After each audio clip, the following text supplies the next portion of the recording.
안녕하세요. 주변들의 조명근 변호사. 안녕하세요. 송재성 변호사입니다. 최근에 보니까 표예림 씨라는 분이 네. 방송에 출연해가지고 내가 이제 12년 동안 학업 폭력을 당했다 라고 하는 방송이 나왔고 네.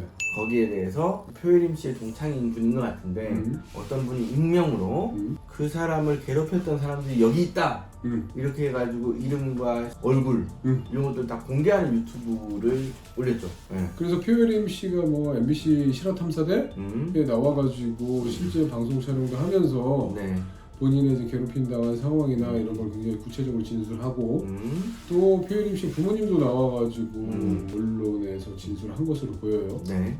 여러 가지 각도로 판단될 수 있겠는데 그렇죠. 학교 폭력을 행한 부분에 대해서는 어떻게 처벌될 수 있을까를 첫 번째로 한번 말씀 나눠보죠. 욕설을 하고 때리고 화장실 물에 처박게 하고 뭐 의자랑 뭐 책상을 뭐 밀어서 부딪히게 하고 이런 것들이요. 특수상해죄, 모욕죄, 뭐 험담을 했다고 한다면은 뭐 명예훼손죄 될 수 있고 우리가 소위 말하는 빵 셔틀 있죠? 그런 건 강요죄가 될 수가 있겠고 여러 가지 범죄가 되게 복합적으로 성립할 수가 있어요. 폭행 협박의 정도가 심했다라고 하면 강도가 될 수도 있고 강도죄가 성립해서 중대 범죄가 성립하지 않더라도 지금 여러 가지 범죄가 경합적으로 성립하는 거 보니까는 장기는 10년 이상이 될 것 같아서 무기징역을 규정하는 범죄가 없더라도 공소시효는 10년 정도로 보면 되지 않을까 싶어요. 그래서 실제로 언론에서 노출된 거 보니까 그 4명 중에 1명은 뭐 공소시효가 만료가 이미 됐고 나머지 3명에 대해서는 뭐 수사가 진행 중인 것 같다라는 취지로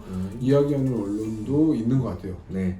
한 가지 말씀드릴 수 있는 부분이 실화탐사대 같은 데에서 이제 각각의 가해자를 찾아가서 말씀을 나눴더라고요. 가해자들이 하는 말이 뭔가 안타까운 진술들을 하고 있어요. 사실 변호사 입장에서 봤을 때 때렸나요? 뭐 이런 취지의 질문을 하고 있는데 너무 화가 나서 비계로 때려가지고 비계가 터져가지고 표예림을 화장실을 데려가서 그 털어주고 뭐 씻겨줬다 뭐 이런 이상한 헛소리를 하고 있는 거예요. 자백을 했네. 이 절차부터가 마녀 사냥식으로 진행하다 보니까는 지목된 사람들이 일단은 무방비 상태에서 엄청 두드려 맞고 있는 상황으로 보인다. 지금 현재는 뭐 사실 뭐 이걸 피의자 입장에서 얘기를 하자면 행동을 반성하는 취지를 얘기하면서 자백을 하던가 그것도 아니고 그것도 아니야. 자백을 하는데 비아냥대 최악이거든. 이미 이제 그 대중들로부터는 처벌을 많이 받아버리는 이런 상황이 된 것 같고 여기서 또 두 번째 주제로 넘어가면 이미 수사 절차가 진행돼서 형사처벌하기 전에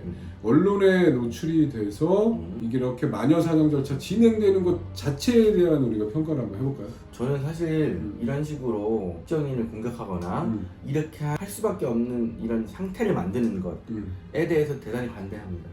표예림 동창생이라는 이름으로 해가지고 익명의 유튜브를 만들어서 영상을 이제 공개한 걸로 알고 있는데 본인의 형사처벌 가능성을 인지하고 있었기 때문에 이렇게 익명으로 공개한 것으로 생각이 돼요. 그렇죠. 본인이 생각할 때는 정의로운 행동이라고 생각하겠지만 또 다른 문제를 만드는 행동이거든요. 그 유튜브에 나왔던 내용 중에 일부라도 잘못된 것이 있으면 거기에 대한 책임은 누가 질 거냐 이런 부분들이 사실 되게 크잖아요. 당연히 그 학교 폭력을 저지른 사람들은 처벌받아야죠. 잘못했으면 굳이 거기에서 온 국민의 관심을 쏟게 만들어서 그 사람들을 못 살게 만드는 것 이것도 사실은 형벌의 기본적인 취지에는 굉장히 부합하지 않는 거거든요. 그러면 결국 이거의 문제는 뭐냐, 이런 식으로 마녀 사냥이 시작이 되면 이것도 일종의 형벌과 비슷한 효과를 가져오는데 그럼 이 형벌권의 발동이 그 표예림 씨의 지인이라는 익명의 그 사람의 결정에 의해서 발동되는 거예요. 그게 말이 되냐.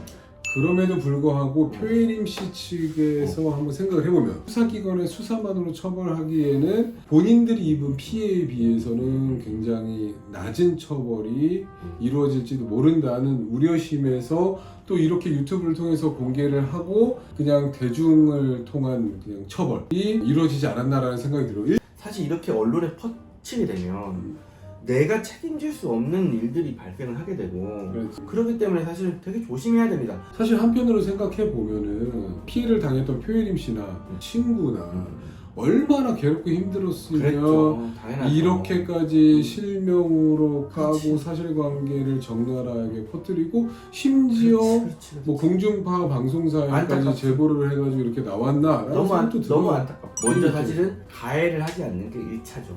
응. 가해자들이 가해를 하지 말았어야지. 설득당하고 있네. 어?